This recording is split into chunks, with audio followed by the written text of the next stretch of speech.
الرحمن الرحيم رب اشرح لي صدري ويسر لي أمري واحلل عقدة من لساني يفقهوا قولي.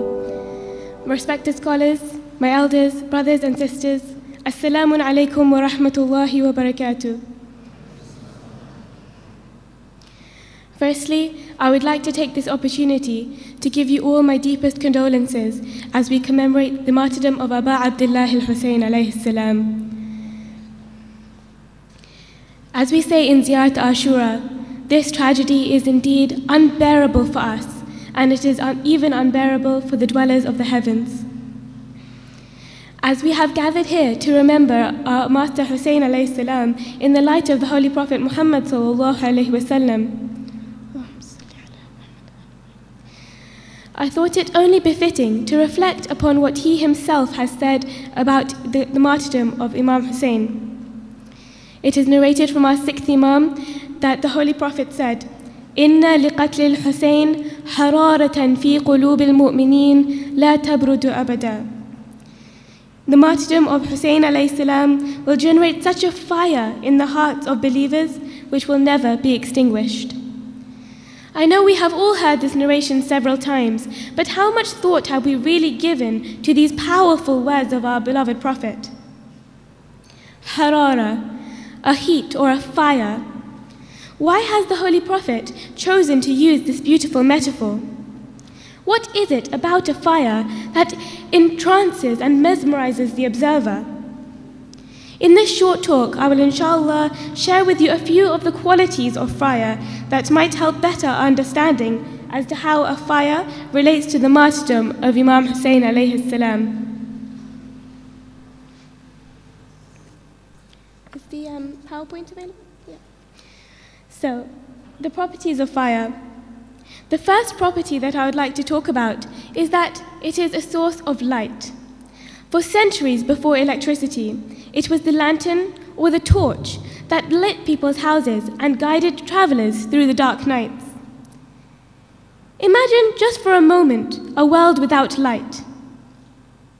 Our lives would be in total darkness, and it would be near impossible to go about our daily tasks. Now, when we look at Imam Hussain alayhi salam, we find that he too was a source of light. Before Ashura, the darkness of the injustice and oppression of the Umayyad regime had reached its climax. The Muslims had lost all sense of true Islam. The sacrifice of Imam Hussain reignited the light of Haqq and illuminated for the people the truth about the Umayyad regime. Even now, we find that just as the dark clouds of injustice and confusion continue to loom over us, we find that it is this same light of Imam Hussain that continues to show us what is right. And we know that wherever there is light, there is guidance. Allah subhanahu wa ta'ala himself in the Holy Quran describes how this fire can be a source of guidance when he talks about the story of Nabi Allah Musa alayhi salam in Surah Taha, where he says, when Musa, saw fire, he said to his family, "Stop, for surely I see a fire. Haply I may bring to you therefrom a live coal or find a guidance at the fire." And we know there is no better guide than our Master Imam Hussain alayhi salam. The Prophet himself has said, "Inna al-Hussain misbahul huda wa safinatun najat." Hussain is the beacon of guidance and the ark of salvation. Today, it is Imam Hussain alayhi salam who continues to guide us, feed our convictions, and give us strength to travel along the path of truth. The next key feature of a fire is that it provides heat. This heat can be so intense that it can even melt the iron.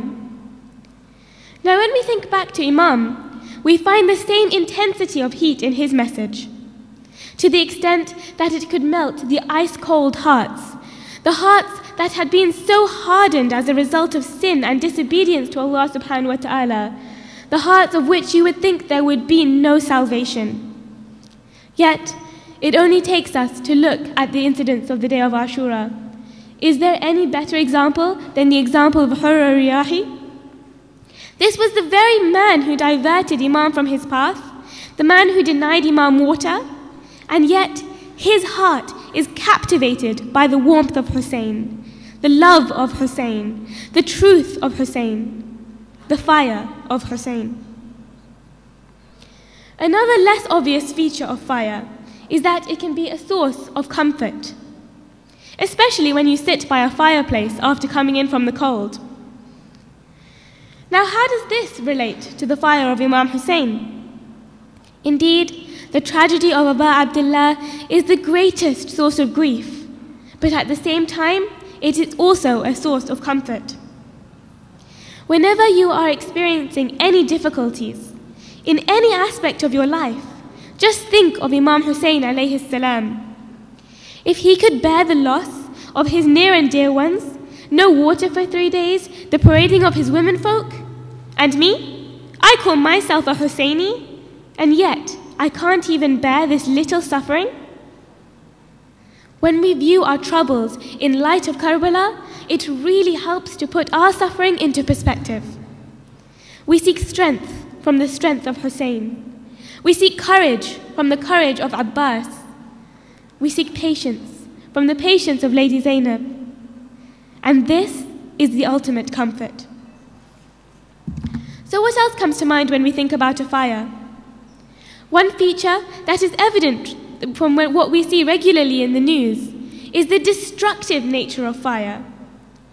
Many of you will have seen the recent images of the fire and the destruction caused by Hurricane Sandy that left complete devastation in its wake. So, you would think that the fire of Imam Hussain, this would be a constructive fire.